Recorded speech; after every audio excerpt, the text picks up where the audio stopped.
घरामध्ये जर बटाटा आणि कांदा असेल ना तर लगेच ही रेसिपी करायला घ्या. अगदी लहानांपासून मोठ्यांपर्यंत सगळेजण आवडीने खातील. तर चला, तुमचा सुद्धा खूप वेळ घेत नाही, लगेच रेसिपीला सुरुवात करूया. इथे पहा, मी मोठ्या आकाराचा बटाटा घेतलेला आहे. पिलरच्या मदतीने आपल्याला बटाट्याची साल काढून घ्यायची आहे. तर इथे मी बटाट्याची साल काढून घेतलेली आहे. साल काढल्यानंतर आपल्याला बटाटा स्वच्छ धुवून घ्यायचा आहे. धुतल्यानंतर अगदी व्हिडिओमध्ये दाखवते ना त्या पद्धतीने बटाटा मोठ्या मोठ्या फोडींमध्ये चिरून घ्या. बारीक नाही चिरला तरी चालणार आहे. तर तुम्ही या ठिकाणी पाहू शकता, मी बटाटा चिरून घेतलेला आहे. इथे मिक्सरचं भांडं घेतलेलं आहे. मिक्सरच्या भांड्यामध्ये आपल्याला चिरलेला बटाटा घालायचा आहे. बटाटा घातल्यानंतर इथे मी छोट्या आकाराचा कांदा बारीक चिरून घेतलेला आहे. तर बटाट्यावरती आपल्याला कांदा घालायचा आहे.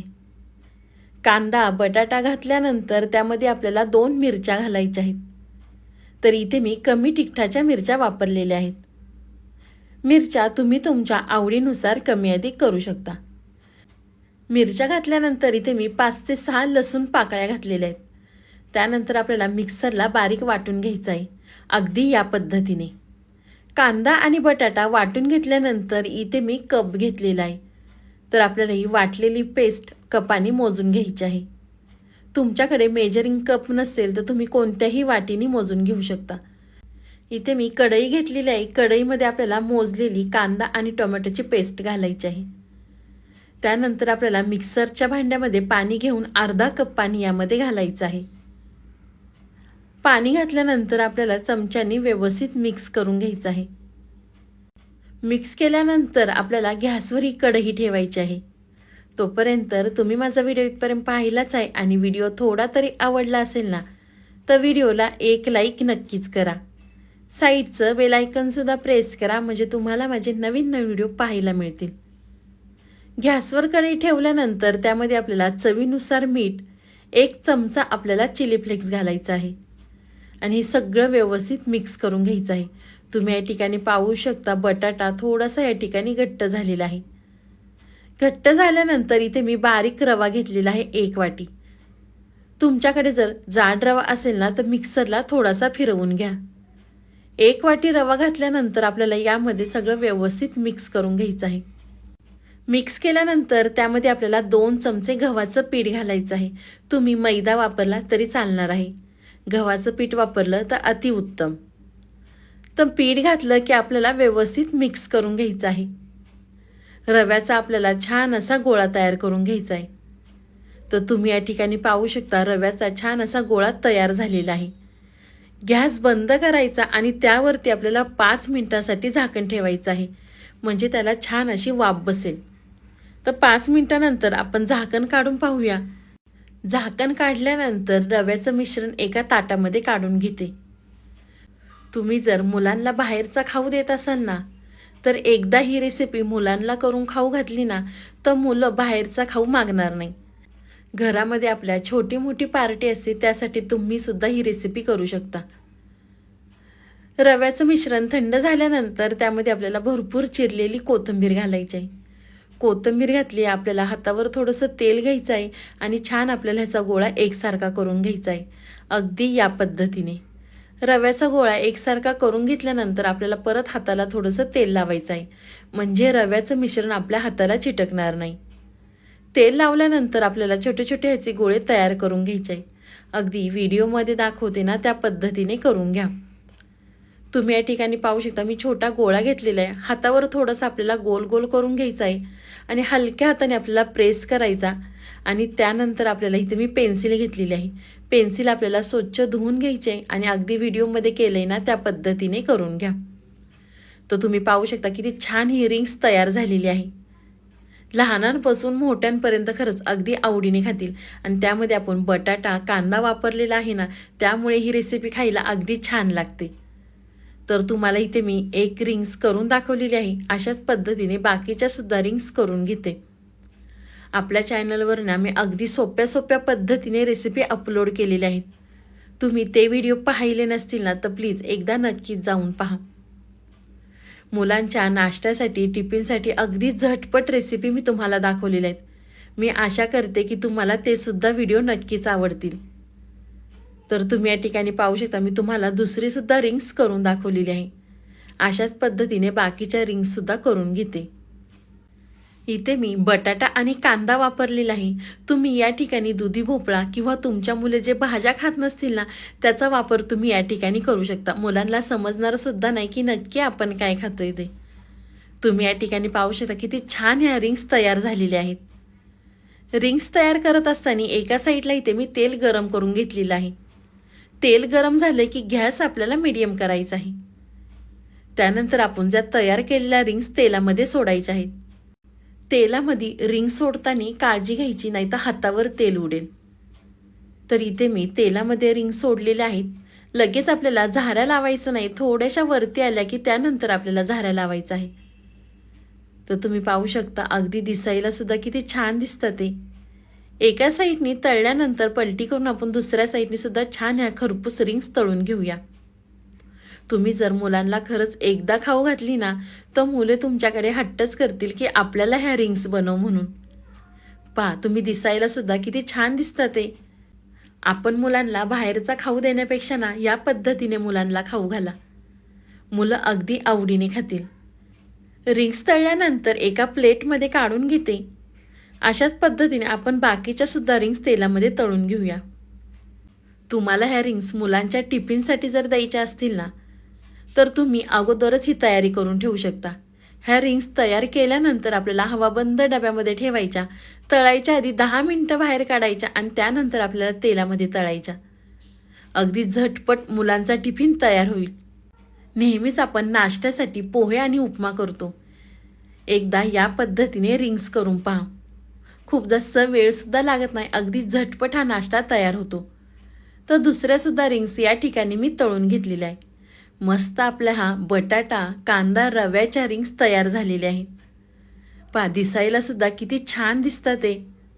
तुम्ही टोमॅटो केचप संग किंवा मेयोनीज संग खाऊ शकता. तुम्हाला ही माझी आजची रेसिपी कशी वाटली ती मला नक्कीच कमेंट करून सांगा. इथे पहा मी 2 बटाटे घेतलेले आहेत आणि 1 कांदा घेतलेला आहे. तर पिलरच्या मदतीने आपल्याला बटाट्याची साल काढून घ्यायची आहे. इथे मी दोन्हीसुद्धा बटाट्यांची साल काढून घेते. आज आपण मिक्सरच्या भांड्यामध्ये कांदा टोमॅटो घालून एकदम मस्त अशी रेसिपी पाहणार आहोत. तुम्ही मुलांच्या टिफिनसाठी किंवा नाश्त्यासाठी अगदी झटपट तयार करू शकता. तर तुम्ही या ठिकाणी पाहू शकता मी दोन्हीसुद्धा बटाट्यांची साल काढून घेतलेली आहे. त्यानंतर आपल्याला इथे कांदा बारीक चिरून घ्यायचा आहे. या ठिकाणी मी कांदा आणि बटाटा बारीक चिरून घेते. तोपर्यंत तुम्ही माझा व्हिडिओ इथपर्यंत पाहिलाच आहे आणि व्हिडिओ थोडा तरी आवडला असेल ना तर व्हिडिओला एक लाईक नक्कीच करा. साईडचं बेल आयकॉनसुद्धा प्रेस करा म्हणजे तुम्हाला माझे नवीन नवीन व्हिडिओ पाहायला मिळतील. आपल्या चॅनलवर अगदी सोप्या पद्धतीने मी रेसिपी तुमच्यासंग शेअर करत असते. कोणी बॅचलर असतं किंवा कोणी नवीन स्वयंपाक शिकत असेल त्यांच्यासाठी अगदी ह्या मस्त रेसिपी आहेत. तुम्ही आपल्या चॅनलवर सगळ्या रेसिपी पाहून घ्या, तुमच्या लक्षातच येईल अगदी घरच्या साहित्यामध्ये मी तुमच्यासंग रेसिपी शेअर केलेल्या आहेत. तर इथे मी बटाटा कांदा दोन्हीसुद्धा चिरून घेतलेला आहे. त्यानंतर आपल्याला मिक्सरचं भांडं घ्यायचं आहे. मिक्सरच्या भांड्यामध्ये आपल्याला चिरलेला बटाटा त्यावरती आपल्याला चिरलेला कांदा घालायचा आहे. मिक्सरच्या भांड्यामध्ये बटाटा कांदा घातल्यानंतर इथे मी अर्धा लिंबू घेतलेला आहे. लिंबू पिळल्याने आपल्या पदार्थाला छान अशी चव येणार आहे. अर्धा लिंबू पिळल्यानंतर त्यानंतर इथे मी 5 ते 6 मिरच्या तोडून घेतलेल्या आहेत. या ठिकाणी मी कमी तिखटाच्या मिरच्या वापरलेल्या आहेत. तिखट तुम्ही तुमच्या आवडीनुसार कमी अधिक करू शकता. 5 ते 6 लसूण पाकळ्या, त्यामध्ये आपल्याला कोथिंबीर घालायची आहे आणि मिक्सरला आपल्याला बारीक वाटून घ्यायचं आहे. अगदी या पद्धतीने मिक्सरला वाटल्यानंतर इथे मी पसरट आकाराचं एक भांडं घेतलेलं आहे. त्यामध्ये आपल्याला वाटलेला बटाटा आणि कांदा काढून घ्यायचा आहे. त्याच मिक्सरच्या भांड्यामध्ये आपल्याला थोडंसं पाणीसुद्धा घ्यायचं आहे. एका बाउलमध्ये काढून घेतल्यानंतर त्यामध्ये आपल्याला अर्धा चमचा हळद घालायची आहे. हळद घातल्यानंतर 1 चमचा इथे मी भाजलेल्या जिऱ्याची पावडर घातलेली आहे. तुम्ही आपण ज्यावेळेस बटाटा कांदा वाटून घेतो वाटताना जिऱ्याचा वापर केला तरी चालणार आहे. चवीनुसार त्यामध्ये मीठ घालायचं आहे आणि परत एकदा आपल्याला छान मिक्स करून घ्यायचं आहे. मिक्स केल्यानंतर इथे मी 1 वाटी बाजरीचं पीठ घेतलेलं आहे. तुम्ही बाजरीच्या पिठाच्या ऐवजी ज्वारीचं पीठसुद्धा या ठिकाणी वापरू शकता. पण थंड वातावरण असल्यामुळे या ठिकाणी मी बाजरीच्या पिठाचा वापर केलेला आहे. बाजरीचं पीठ वापरत असताना आपल्याला 8 दिवसाच्या आतलं बाजरीचं पीठ वापरायचं आहे. 8 दिवस झाल्यानंतर बाजरीचं पीठ थोडंसं कडसर होतं. त्यामध्ये 1 वाटी बाजरीचं पीठ घातल्यानंतर आपल्याला थोडं थोडं पाणी घालून ह्याचं पीठ तयार करून घ्यायचं आहे. खूप जास्त आपल्याला पाणी घालायचं नाही आहे, कारण बटाट्याला आणि कांद्याला पाणी सुटतं. त्यामुळे आपल्याला थोडं थोडं पाणी घालून हे मिक्स करून घ्यायचं आहे. मिक्स केल्यानंतर इथे मी 1 चमचा दही घातलेला आहे. दही घातल्यानंतर त्यामध्ये आपल्याला 1 चमचा पांढरे तीळ आणि काळे तीळ घालायचे. तुम्ही पांढरे तीळ वापरले फक्त तरी चालणार आहे.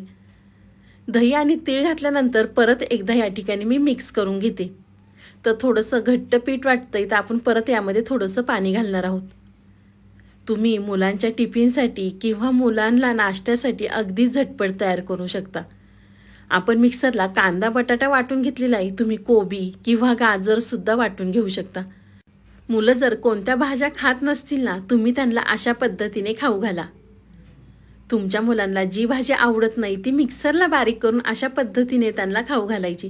त्यांना समजणार सुद्धा नाही की नक्की आपण काय खातोय ते. तर पीठ व्यवस्थित मिक्स केल्यानंतर इथे मी पॅन गरम करून घेतलेला आहे. पॅन गरम केला की त्यावरती आपल्याला थोडंसं तेल घालायचं आहे आणि बाजरीचं पीठ आपलं तयार केलेले तव्यावरती 2 चमचे घालायचं आहे आणि हलक्या हाताने आपल्याला पसरून घ्यायचं आहे. तर तुम्ही या ठिकाणी पाहू शकता, मी छान ह्याचा डोसा तयार करून घेतलेला आहे. डोसा तयार केला की त्यावरती आपल्याला झाकण ठेवायचं आहे 2 ते 3 मिनिटासाठी आणि एक बाजू आपल्याला भाजून घ्यायची आहे.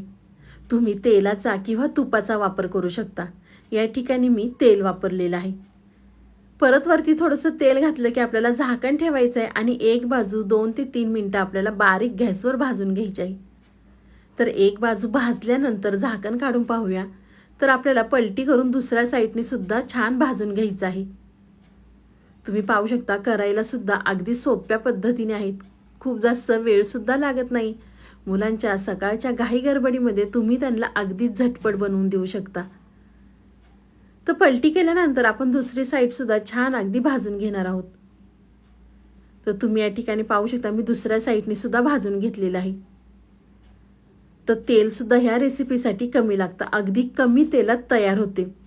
घरात जर वयस्कर लोक असतील ना, तर त्यांच्यासाठी अगदी बेस्ट रेसिपी आहे. त्यामुळे त्यांना या पद्धतीने नक्कीच खाऊ घाला. इथे मी तुम्हाला दुसरासुद्धा डोसा करून दाखवते. तुम्हाला हा माझा व्हिडिओ थोडा तरी आवडला असेल ना, तर प्लीज आपल्या चॅनलला एक सबस्क्राईब नक्कीच करा. नवीन यूट्यूबरसाठी तुमचं एक सबस्क्राईब नवीन यूट्यूबरला उमेद देऊन जातं. त्यामुळे थोडा तरी व्हिडिओ आवडला असेल ना, तर व्हिडिओला एक सबस्क्राईब नक्कीच करा. तर डोसा तव्यावरती पांगवल्यानंतर त्यावरती आपल्याला तेल घालायचं आहे आणि झाकण ठेवून 2 ते 3 मिनिटं आपल्याला एक साईड भाजून घ्यायची आहे. एक साईड भाजल्यानंतर मी पलटी करून दुसऱ्या साईडने सुद्धा भाजून घेते. तुम्ही पाहू शकता, तव्यावर अगदी चिटकलेला सुद्धा नाहीये. छान अगदी तव्यावरती सुद्धा मस्त आपले डोसे निघत आहे. रोज रोज नाश्त्यामध्ये पोहे आणि उपमा खाऊन कंटाळले असेल ना, तर तुम्ही ही रेसिपी एकदा नक्कीच करून पहा. आठवड्यातनं 2 ते 3 वेळा नक्कीच बनवा, याची मी तुम्हाला गॅरंटी देते. तो दुसरासुद्धा डोसा छान दोन्ही साईडने मी भाजून घेतलेला आहे. अशाच पद्धतीने ती बाकीचे सुद्धा डोसे करून घेते. अगदी 1 वाटीच्या पिठामध्ये 6 ते 7 डोसे या ठिकाणी माझे तयार झालेले आहेत. आपल्या चॅनलवर खूप वेगळ्या वेगळ्या पद्धतीने मी थालीपीठाच्या रेसिपी अपलोड केलेल्या आहेत.